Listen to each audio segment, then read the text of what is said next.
Hey there, welcome back to Book Babble. You can keep looking up House of Leaves. House of Leaves, yeah. Not House of Blue Leaves, which is a play by John Gore. So I'm your host, John Hartness, and currently looking up House of Leaves, which was one of the recommendations from our last guest, Mike Cole, is my co-host, as always, Melissa MacArthur, Associate Publisher at Falstaff Books. Joining us tonight, live at Atomicon 2019. Eventually, I promise we will shoot some of these other places.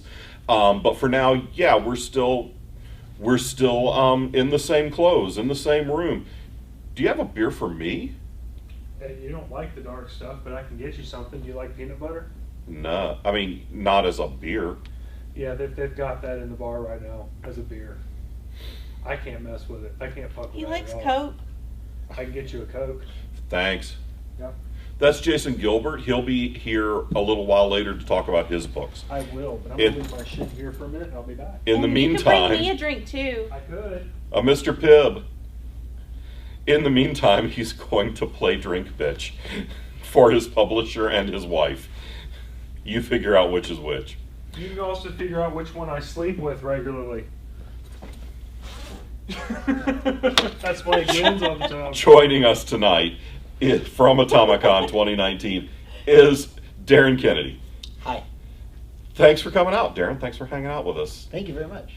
We usually open very slightly more professionally, but All right. It's after 11. It's such a rare thing that I ran into John Hartness at a convention, so I wanted to take advantage of this limited opportunity. not everyone out in YouTube land knows that we room together at most conventions. Most conventions So in the y'all were Southeast. sleeping together. I got it. That's what he was talking about. Technically. The Phil Collins song "Separate Lives," though, applies very judiciously right My wife and Kat would get super jealous. So yeah, no.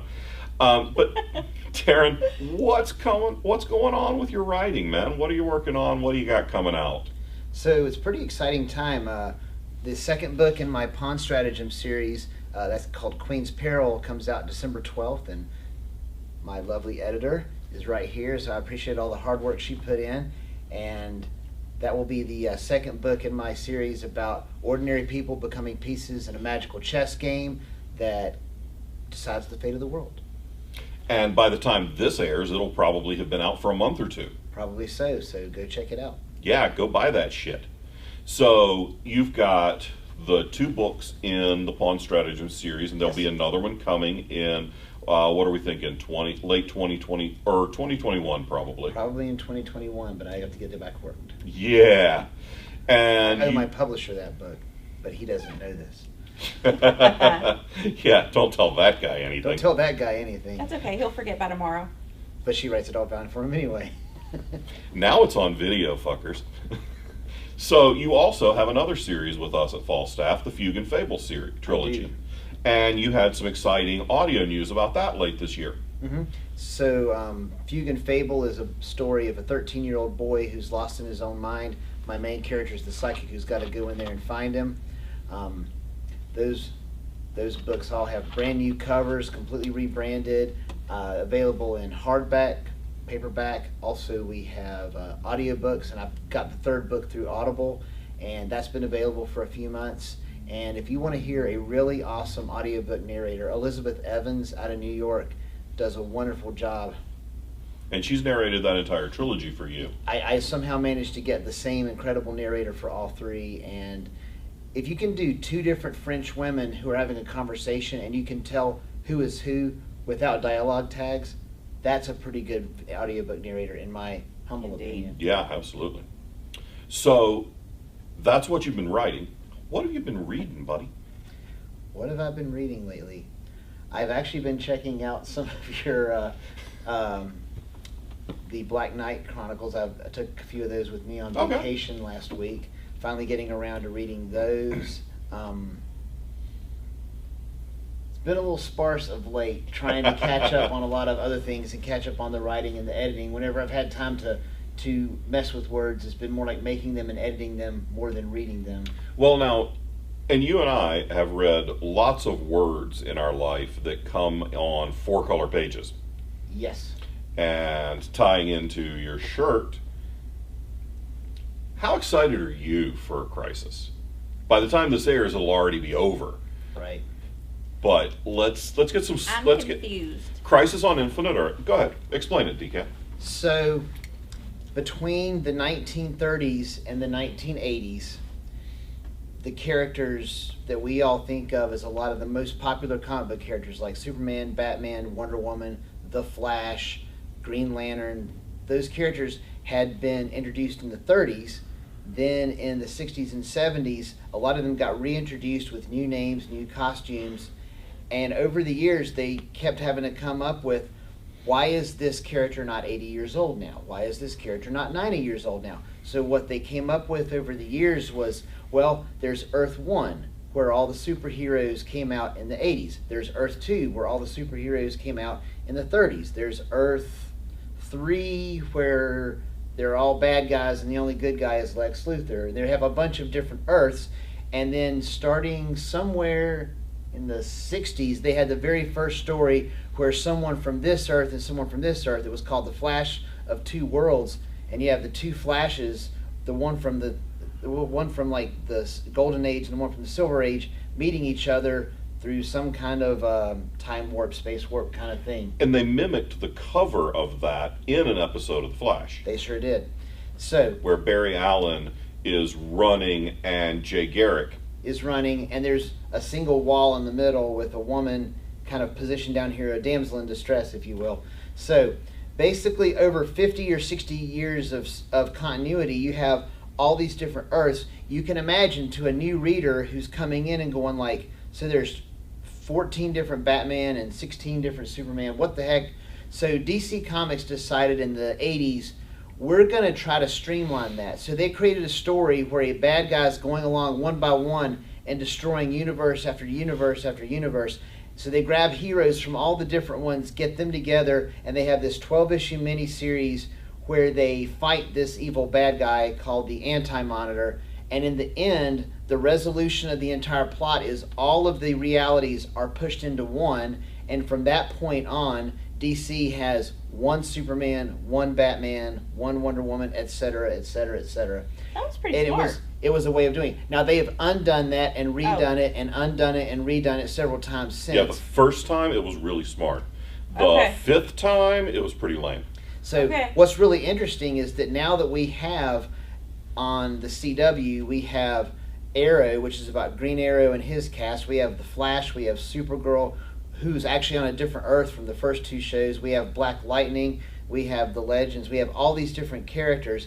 But we also have had decades of different shows. We have the 1960s Adam West. We have the 1970s Linda Carter Wonder Woman. We have the 1980s Superman with Christopher Reeves, late 70s too. We have the 1990s Superman and Lois Lane. Superman and Lois Lane from Lois and Clark in the 90s. We have the 1990s Flash television show. So just like the DC comics were throughout the years, had to eventually like reconcile all these different characters, they are now doing the same thing with the television thing, and they are going to Crisis the shows. And the fact that they're getting Burt Ward, who was the 1960s Robin, and they're going to get 3 or 4 different guys that have played Superman over the years. They have Kevin Conroy, who was Batman in the animated series. There's rumor that they've got Linda Carter. Is she going to be Wonder Woman or somebody else? We don't know. I know they've got Dean Cain, they've got Tom Welling, Brandon Routh, Tyler Hoechlin. There's 4. Tyler Hoechner. Yeah, that's 4. I really, really hope they find a way to cameo an image of Christopher Reeve, because I don't think without Christopher Reeve, I don't think we have any of these shows. I think everybody says it was Michael Keaton's Batman, but there's no Michael Keaton's Batman if there isn't a Christopher Reeve Superman. No, you're right. And so I can't wait to see what they're going to do, because it's the most meta thing. And I believe there's actually an article that I wrote coming out on the Speculative Chic website. This is about this very topic. I wrote a big long article about a lot of what I just said. But I mean, it's the most meta thing I think television has ever attempted, ever. It's going to be fascinating, and I cannot wait to see how they pull off such an ambitious project. I'm super excited for it. I'm super excited. And I wasn't much of a DC Comics kid growing up. I was a Marvel. You were too, mostly Marvel. I think a lot of people start in one, end up in the other. I started out mostly Marvel and ended up reading a lot of DC. Yeah, I started off mostly Marvel and ended up in DC's Vertigo. That's a good place to end. Yeah, it was so good. R.I.P. Vertigo. But no, I'm super excited. That I love all of the little meta stuff they're doing. I'm really looking forward to seeing how they incorporate the JSA, because I always loved the Justice Society of America. What to see if they... What was I just seeing that they were going to do the JSA in? I saw something on Facebook about Stargirl. Yeah. I honestly don't know. I mean, it's... There is so much to watch now. It's hard to keep up with everything. And I mean, there's going to be entire DC shows, like on the DC thing, they have Titans and they have Doom Patrol. I don't think they can grab those things, though. It wouldn't surprise me if there was a little homage to them, because I think they're really trying to crisscross as many things as they can at once. And you know, there's the Ray, which what debuted in the crossover, and then became wasn't it an animated series? They had 2 or 3 episodes of Crisis on Earth X, and then the Ray spun off from that and had his own animated thing with the same actors doing the voice acting. So yeah, they're doing a lot of things to play with form in storytelling that I think are really interesting. That's complicated. It's going to be that's comic books. But fair. But I think they're going to, because right now one of their problems is that their Supergirl and their Flash and Arrow are on 2 different Earths. And I suspect when you get to the end, they're going to jam them all together, and that nothing like that has ever been done, because the reason they're on 2 different Earths is because they started out on 2 different networks. Right. Supergirl was on CBS and everybody else was on the CW. Then CBS kind of pulled a Fox and said, no, we're not going to do that, and she ended up on the CW. Yeah. Well, DK, thanks for stopping by for a few minutes to talk books and comic books and TV with us. Thank you. Where can people find out more about you on the web? So, easiest places to find me, there's DarinKennedy.com, that's my website. From there, if you go over to the right side of the page, you can sign up for my newsletter. I'm trying to be good at sending that out 3 times a month now. I failed miserably in November, but November's not over yet. So he's going to send out 5 newsletters in the next week. 3. And so you can go on to Facebook. I have a Darren Kennedy author page. That one doesn't get as much love because I tend to send more of my stuff to The Chessboard, which is a group for my readers, because I feel like people actually are going to see messages from a group more than they'll see stuff from my author page because of the ever-shifting Facebook algorithms. Yes. Well, all right. Thank you, brother. Thank you. Appreciate you hanging out with us. Have a great one. We'll see you guys soon. Bye. Bye.